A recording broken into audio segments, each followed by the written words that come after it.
Let's take a minute to talk about purpose, because we're kind of circling that ring right now. Let's dive into that. When you find an organization or work with an organization that truly understands why it matters, what do you see? What happens? How does that company transform? Oh, man.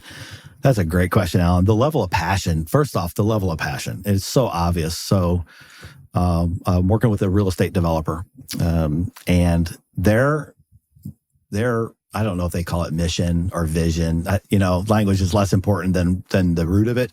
The root of it is for them is they build communities. And one of the founders has been doing this for 40 years. Amazing developers, both of them, these co-founders. This one founder's been doing this business in this trade for 40 years. He drives by neighborhoods that he built 40 years ago.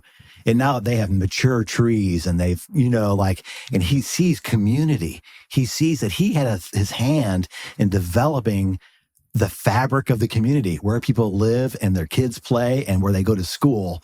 To me, the purpose of that is I'm getting goosebumps talking about it. It's so powerful, right? He's crystal clear. We're not here to make money. Oh, we make money. Otherwise it wouldn't be a business. It would be something else. But our purpose is to create communities. We're crystal clear about that. That becomes an easy rally cry. If you want to be a part of that, you're attracted. If you don't want to be a part of that, you're repelled. And then we can build values against that framework. These are the things that matter. We want lasting community. I can imagine him driving through a neighborhood that he built 40 years ago. What a sense of pride that must be, healthy pride. I had a part of shaping how those people are living their lives. It's crazy powerful to me. I just get so passionate about it, Alan. It's so powerful. So that, man, organizations come alive. People hear that rally cry and they are drawn to that, right? I want to be a part of that. That to me is very exciting. Yeah, I call the first cousin to purpose. Once you have a business, or let's just say an organization, because it doesn't necessarily have to be a business. But once you have an organization that has purpose and it's clear with purpose, the first cousin is accountability. That's great. Right? So the first cousin, then holding people accountable becomes a whole lot easier once purpose is defined. And to me, they're first cousins.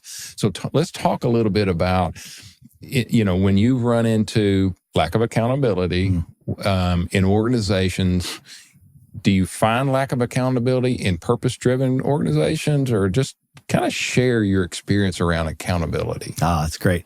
Well, I think lack of accountability can be found everywhere, and I typically attribute lack of accountability to two things, both of which I own. Either A, I haven't set you up for success. I haven't been very clear about what it is we're after, what outcome we're after from an accountability perspective. Or B, I haven't equipped you to do it. Do you have the resources? I put you in a role where you just don't have the resources or the skills or the tools, whatever that might be. So first, am I clear about where we're going? And second, did I set you up for success? And if I've done both of those things and you're still not doing it, then maybe you just don't want to be here, which is perfectly okay, right? It's perfectly okay to not want to be in an organization, but it's not okay to not want to be here and stay. You got to choose, right? If you want to be here, this is what we're doing. And you're set up for success and you have the tools to do it. Now it's on you to do. So I always start from an accountability perspective, looking at me. Did I do my part? Did I set you up for success? And am I crystal clear about what we're trying to achieve?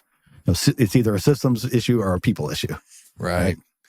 So let's go one step further. So we got purpose. And getting me in the deep water, Alan. I'm getting in I feel the water coming up. It's coming up.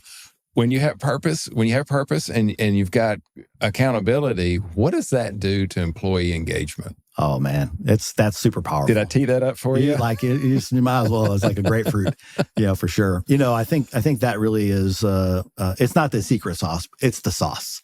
It's the juice that makes it happen. Right? We're crystal clear about mission. You're super passionate and you want to do it. You're all in. Then man, people are just like on fire because then they get to live fulfilled lives, right? And the language I like to use on this, I got from my friend Steve Graves. He says people are flourishing. I know he didn't create the word, but he wrote a great little mini book about that. Like when we put people in a spot where what they're great at overlaps with what we need. You know, if you did a perfect Venn diagram, and the third would be it adds value to whomever it is we're serving, and you see those people are right in the sweet spot of that Venn diagram and they're flourishing, then the best of them comes out, right? And I mentioned this to you once before, the language that you pulled on the thread to get me to say more of it, which was, I love mining for gold in people and in organizations. And you said, to what end, effectively, so that they can be the best versions of themselves possible. I love setting people up where they just are totally fulfilled with the work that we're doing. Not everybody has the entrepreneurial spirit, which is great. Because we need people that are great on teams. Otherwise, everybody would just be off poaching each other's employees, you know?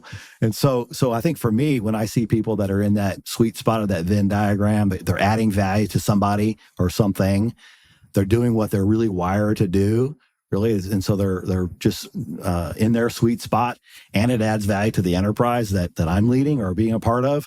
Man, that's a great spot to be. You just see people come alive. They do their best work. They stay. They don't leave. You know, A players stay when they're flourishing, right? Right. Yeah. All right. I'm gonna go one more step. Oh my gosh! I promise this is the last. That's step. Okay, man. We could keep going. I know. I know we could. All right. So we went purpose, accountability, employee engagement. We've tackled all of those. Once you do that, and you've got a highly engaged team, and everything's thriving, how easy or difficult is it to identify priorities in order to scale? Yeah, it becomes pretty clear. Yeah, it does. It becomes pretty clear. I think if we understand what we're trying to do, you know, really what is the core of our business, and then we look at the data. I'm a data guy, a numbers guy. I love the language that I think you introduced me to at first around enterprise value. What are we doing here? Are we building something that's adding enterprise value? And if not, then let's look at it, you know, with a skeptical eye and decide, is this off center or whatever?